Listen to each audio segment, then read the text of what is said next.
Assalamualaikum warahmatullahi wabarakatuh. Perkenalkan, nama saya Julianti Tuna. Saya dari Universitas Bina Mandiri Gorontalo, jurusan Analis Kesehatan. Baik, di sini saya akan menjelaskan secara singkat materi biokimia. Nah, sebelum membahas materinya, saya akan menjelaskan dulu apa sih itu biokimia. Jadi, biokimia ini adalah cabang ilmu yang membahas tentang material kimia dari makhluk hidup beserta dengan reaksi-reaksi dan proses yang menyertainya. Nah, sekarang masuk ke materinya. Yang pertama yaitu hidrokarbon. Apa sih itu hidrokarbon? Jadi, hidrokarbon adalah sebuah senyawa yang terdiri dari unsur karbon dan unsur hidrogen. Seluruh hidrokarbon memiliki rantai karbon dan atom hidrogen yang berkaitan dengan rantai tersebut. Oke, lanjut karbohidrat. Nah, apa sih itu karbohidrat? Kenapa dinamakan karbohidrat? Dia dinamakan karbohidrat karena zaman dulu karbohidrat ini merupakan hidrat dari atom karbon. Jadi rumus umumnya yaitu CnH2ON. Ya, ada karbon yang memiliki hidrat. Itu zaman dulu, namun pemikiran ini dianggap kurang benar, dan kemudian karbohidrat ini memiliki nama lain yaitu sakarida atau CnH2ON yang diambil dari bahasa Arab yaitu sakar atau gula. Karbohidrat ini digolongkan berdasarkan penyusun sakarida, yaitu menjadi 3 golongan. Yang pertama disebut dengan monosakarida, di mana monosakarida ini yang pastinya memiliki satu sakarida.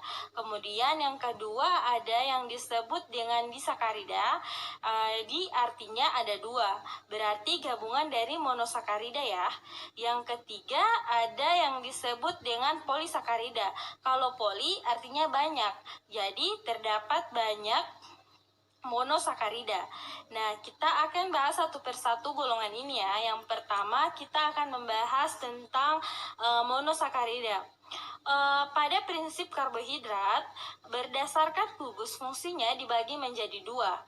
Ada yang memiliki gugus fungsinya yaitu aldehid atau nama lainnya aldosa, dan ada juga gugus fungsi keton atau nama lainnya yaitu ketosa. Kemudian dari jumlah atomnya itu memiliki jumlah atomnya 3, itu disebut triosa. Kemudian kalau C-nya 4 itu disebut tekrosa. Kemudian kalau C-nya 5 itu disebut pentosa. Kalau jumlah C-nya 6 itu disebut heksosa. Jadi karbohidrat ini pada prinsipnya yaitu merupakan polihidrasi, yang artinya molekul yang memiliki banyak OH dan di dalamnya terdapat gugus fungsi aldehid atau ketosa dengan jumlah C-nya beragam.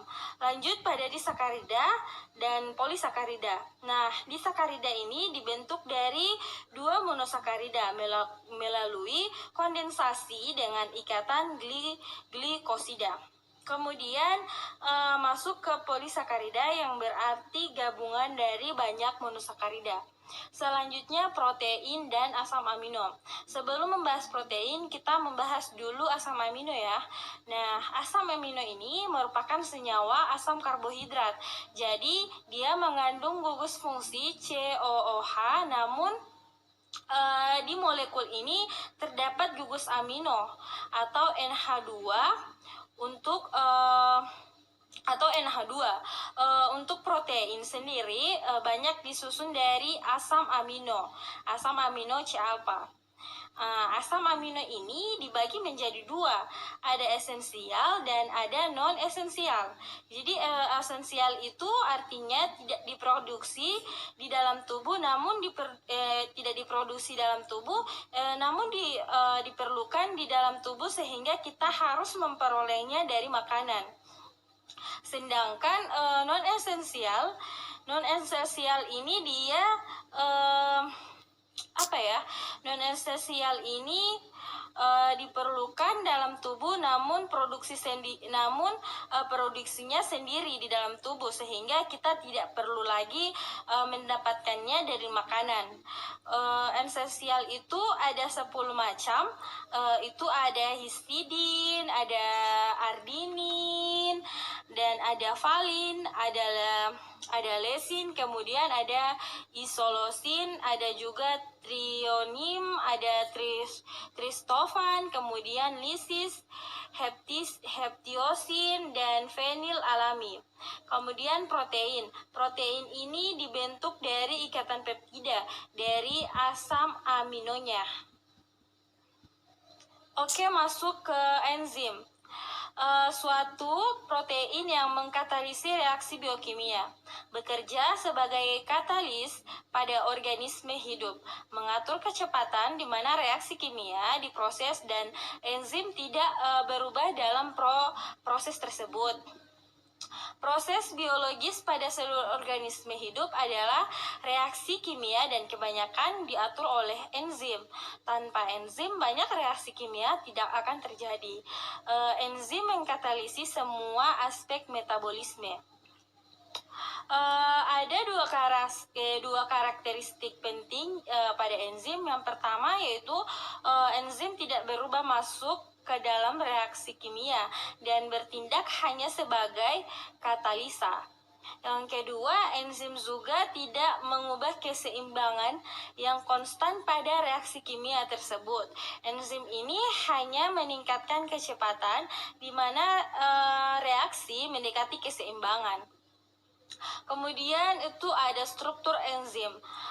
Struktur enzim ini dia suatu enzim atau holoenzim tersusun atas bagian protein dan bukan protein. Jadi dia hanya tersusun atas bagian protein, tetapi dia bukan protein. Bagian protein disebut apoenzim.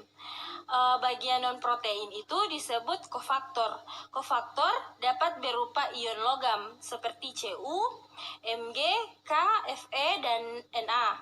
Kemudian koenzim yang berupa bahan organik, misalnya vitamin B. Kemudian sifat enzim. Sifat enzim ini dia sifatnya itu kerja enzimnya itu bersifat spesifik atau khusus. Artinya satu enzim hanya dapat bekerja pada substrat. Yang kedua itu enzim bekerja pada suhu tertentu.